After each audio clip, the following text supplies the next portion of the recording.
नमस्कार। Sports scan के आज के संस्करण में आप सबका बहुत बहुत स्वागत। खेल जगत की तमाम खबरों का लेखा जोखा लेकर मैं हूं नवीन आज के इस अंक में, और इन खबरों पर आज हमारे साथ चर्चा करने के लिए मौजूद है स्टूडियो में अजय मसंद। अजय, स्वागत है आपका। नमस्कार नवीन जी। नजर अब तक की खास खबरों पर। विंबलडन टेनिस टूर्नामेंट के पुरुष सिंगल्स के फाइनल में इस समय कार्लोस अल्कराज का मुकाबला नोवाक जोकोविच से। महिला क्रिकेट में बांग्लादेश ने भारत को पहले एक दिवसीय क्रिकेट मैच में 40 रन से पराजित किया। साउथ जोन ने इतिहास रचते हुए 14वीं बार दलीप ट्रॉफी क्रिकेट टूर्नामेंट का खिताब जीता, और एशियाई एथलेटिक्स चैंपियनशिप में भारत 27 पदकों के साथ तीसरे स्थान पर रहा।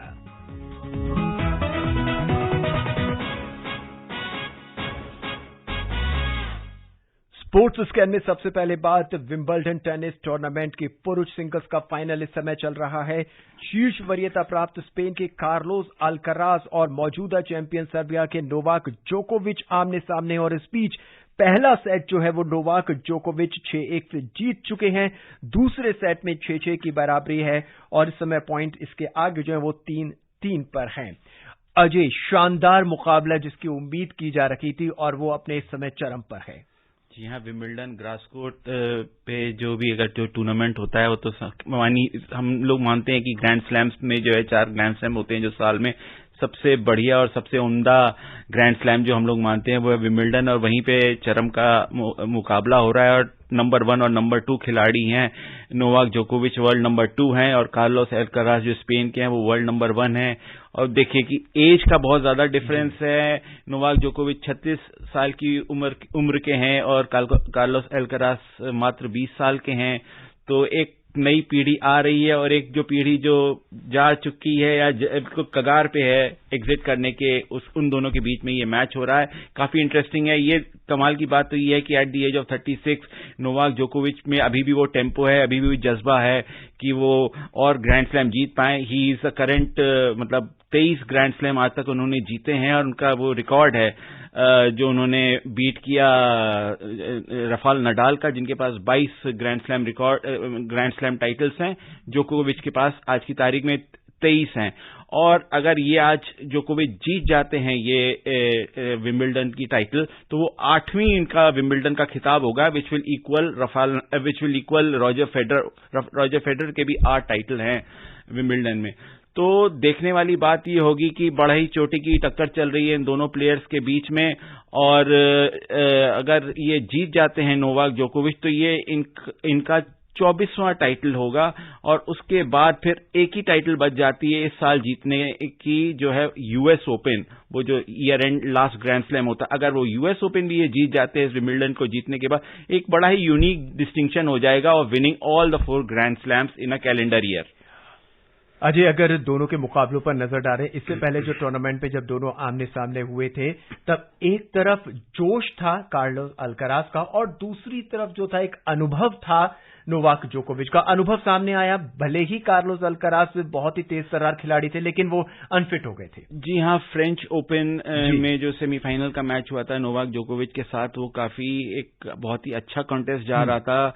और वेरी सैडली जो जितने स्पेनिश प्लेयर्स होते हैं, आपने राफेल नडाल को भी देखा, उन्होंने कितने फ्रेंच ओपन तो उन्होंने बिल्कुल अपना बना लिया था। जैसे कि जितनी टाइटलें उन्होंने जीती फ्रेंच ओपन में, रिकॉर्ड टाइटल्स जीती है फ्रेंच ओपन में, तो हमें भी वही लग रहा था कि कार्लोस अल्कराज भी उसी मोल्ड में निकल के आ रहे हैं राफेल नडाल की, और फ्रेंच ओपन भी वो जीतेंगे। क्योंकि एक जब चरम का खिलाड़ी अगर वो अलविदा ले रहा होता है, जैसे राफेल नडाल जो है काफी बिल्कुल ही virtually at the end of his career, तो दूसरा हमें लग रहा था कि उनकी जो स्पेस, जो एक वैक्यूम छोड़ रहे हैं क्ले पे, वो कार्लोस अल्कराज आके लेंगे।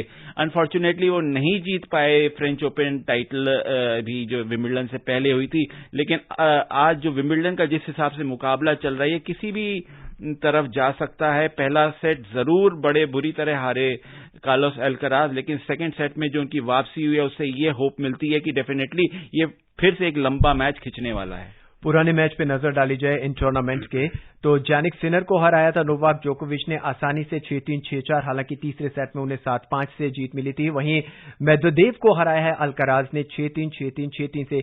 मेदवेदेव के पास एक बेहतरीन एक्सपीरियंस था और जिस तरह का उनका खेल है उसके बावजूद अल्कराज उनको हराते हैं, तो ये मुकाबला जो इस समय हो रहा है बहुत कड़ा माना जा सकता है। देखिए, मेडवेडेव भी यूएस ओपन चैंपियन रहे 2021 में, और उसके बाद कार्लोस अल्कराज आए 2022 में, उन्होंने यूएस ओपन टाइटल जीती। तो आप ये नहीं कह सकते कि मेडवेडेव बहुत अच्छे खिलाड़ी हैं और कार्लोस अल्कराज इतने अच्छे खिलाड़ी नहीं है। देखिए, और बाकी काफी सारी चीजें भी डिपेंड करती हैं, जैसे उस टाइम उनका कैसा टेम्परामेंट है, उनके मेंटल स्टेट क्या है, उनकी फिजिकल स्टेट क्या है, कोई इंजरी तो लिंगर नहीं कर रही है। तो अगर उन सब चीजों को देखा जाए और बहुत सारी भी चीजें हैं, एनवायरनमेंट अगर देखा जाए, तो मुझे जो लगता है कि आप कंपेयर नहीं कर सकते कि उस दिन उसने इसको हरा दिया था तो आज ये इनको हरा देंगे, ऐसा कुछ नहीं है। डेनियल मेडवेडेव जो है 2021 में जब टाइटल जीते थे, he was good on that particular day.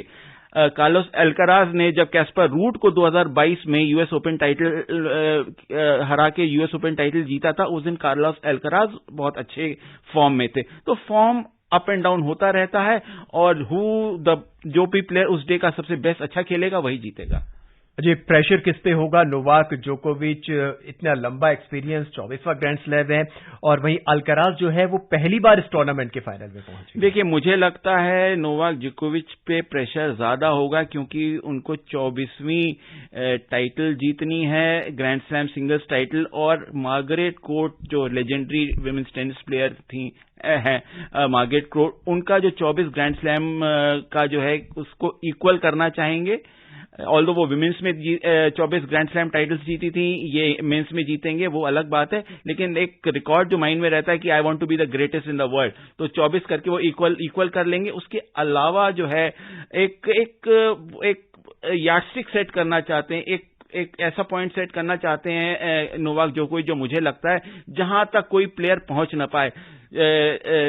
अपना रॉजर फेडरर के 20 टाइटल थे, उन्होंने उसको रिकॉर्ड ब्रेक किया। उसके बाद नडाल के 22 ग्रैंड स्लैम टाइटल्स है, वो रिकॉर्ड ब्रेक किया। अब वो मापदंड इतना ऊपर रख देना चाहते हैं कि कोई और प्लेयर जो है कई सारे डिकेड्स तक उस लेवल तक न पहुंच पाए। तो प्रेशर डेफिनेटली नोवाक जोकोविच पे ज्यादा होगा।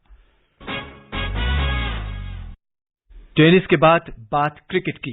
महिला क्रिकेट में बांग्लादेश ने भारत को ढाका के बीरपुर में पहले एक दिवसीय क्रिकेट मैच में 40 रन से हरा दिया है। 153 रन के लक्ष्य के जवाब में भारतीय टीम 35 ओवर में 113 रन ही बना सकी। बांग्लादेश ने 43 ओवर में 9 विकेट पर 152 रन बनाए। सुनते हैं श्रुति को। भारत और बांग्लादेश के बीच 3 एक दिवसीय मैचों की श्रृंखला के पहले मैच में आज भारत को करारी हार झेलनी पड़ी। भारतीय महिला टीम को पहली बार बांग्लादेश से हार का सामना करना पड़ा है। बारिश के कारण मैच को 44 ओवर का कर दिया गया था। भारत ने टॉस जीतकर पहले गेंदबाजी करने का फैसला किया था। बैटिंग करने उतरी बांग्लादेश की टीम 43 ओवर में 152 के स्कोर पर ही ऑल आउट हो गई। कोई भी बल्लेबाज 50 के स्कोर तक नहीं पहुंच सका। ऐसा लगा कि छोटे लक्ष्य को भारतीय टीम हासिल कर लेगी, लेकिन भारतीय टीम 36वें ओवर में 110 रन के स्कोर पर ही ऑल आउट हो गई। इस हार के साथ ही हरमनप्रीत कौर भारत की पहली ऐसी महिला कप्तान बन गई हैं, जिनकी टीम को वनडे में बांग्लादेश ने मात दी है। भारत की ओर से पहला मैच खेल रही अमनजोत कौर ने सबका ध्यान आकर्षित किया। उन्होंने 4 विकेट हासिल किए। अमनजोत इंडिया ए महिला टीम की भी कप्तानी कर चुकी हैं। सीरीज का दूसरा मैच 19 जुलाई को इसी मैदान पर खेला जाएगा। श्रुति गोयल, स्पोर्ट्स कैन। बांग्लादेश के हाथों एक करारी हार किस नजरिए से आप देखते हैं? कौन से ऐसे मूवमेंट थे अजय जिससे भारत को हार का सामना करना पड़ा? देखिए, मीरपुर ट्रेडिशनली एक ऐसा विकेट प्रोड्यूस है जहां पे स्कोरिंग बहुत डिफिकल्ट हो जाती है। उसके ऊपर आज ओवरकास्ट कंडीशंस थी, बारिश हुई, इनफैक्ट मैच भी आधा घंटा लेट शुरू हुआ, उसके बाद 1 घंटे का और डिले हुआ। तो जब 16वें ओवर में जब बारिश शुरू हुई तो India were going great guns, और उन्होंने काफी रिस्ट्रिक्ट करके रखा था बांग्लादेश को। लेकिन मेरे ख्याल से जो पारी खेली निगार सुल्ताना ने 39 रन्स की और फरगाना हक ने 27 रन की, और उन्होंने 49 रन्स की जो साझेदारी की, उससे काफी प्रेशर ईज हुआ, और वो जो है आगे चलते चलते उन्होंने 152 रन बना लिए ट्रंकेटेड 44 ओवर के पर साइड के मैच में। लेकिन कमाल की बात तो यह है कि जब इंडिया वापस बैटिंग करने आई, उनका जो पूरा जो उन्होंने जो फॉर्म दिखाया था T20 सीरीज में, T20I सीरीज में जो जीती, वो 2-1 जीती, वो बिल्कुल ही मिसिंग था। ऑफकोर्स वो लो स्कोरिंग मैचेस थे, लेकिन वो लास्ट मोमेंट तक लड़ती आई थी इंडियन विमेंस टीम, जो उन्होंने 2-1 सीरीज T20 की जीती। लेकिन आज उस तरह की वो फाइटिंग स्पिरिट दिखी नहीं। नवीन जी, मंदाना 11 रन पे आउट हो रही हैं। यस्तिका भाटिया, हमारी इतनी फेम्ड बैटिंग लाइनअप है, यस्तिका भाटिया विकेटकीपर, हरमनप्रीत कौर मात्र 5 रन, दीप्ति शर्मा 20 रन, स्नेह राणा 0 पे, जमीमा रॉड्रिक्स जिन्होंने इतना अच्छा कमाल किया है, इतने सारे टूर्नामेंट्स में, वर्ल्ड कप में भी बहुत अच्छा कमाल किया था जो न्यूजीलैंड में। उसके अलावा जो है, ये मुझे बात बिल्कुल ही नहीं समझ में आ रही कि आज ये टीम हारी क्यों, जबकि Amanjot Kaur who was making a debut, ODI debut, T20 जरूर खेल चुकी है, लेकिन ओडीआई में जो वो डेब्यू कर रही थी, उन्होंने अपनी right arm medium pace bowling का बहुत अच्छा प्रदर्शन किया और 4 विकेट भी चटकाए और काफी ज्यादा प्रेशर में डाला बांग्लादेश को। उसके अलावा स्नेह राणा और दीप्ति शर्मा ने भी इतनी अच्छी इकोनॉमिकल बॉलिंग करी कि मतलब उनका इकोनॉमी रेट इतना अच्छा था और उनको 152 पे रिस्ट्रिक्ट करना बहुत मुश्किल था, लेकिन कर दिया।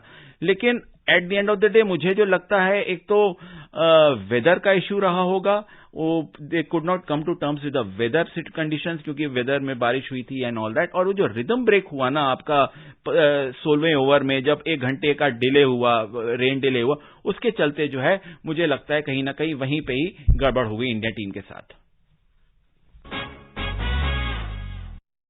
क्रिकेट की बात को ही आगे बढ़ाते हैं और साउथ जोन ने दिलीप ट्रॉफी क्रिकेट टूर्नामेंट जीत लिया है। मैच के चौथे और अंतिम दिन साउथ जोन ने शानदार प्रदर्शन करते हुए वेस्ट जोन को 75 रन से हराकर दिलीप ट्रॉफी अपने नाम की है।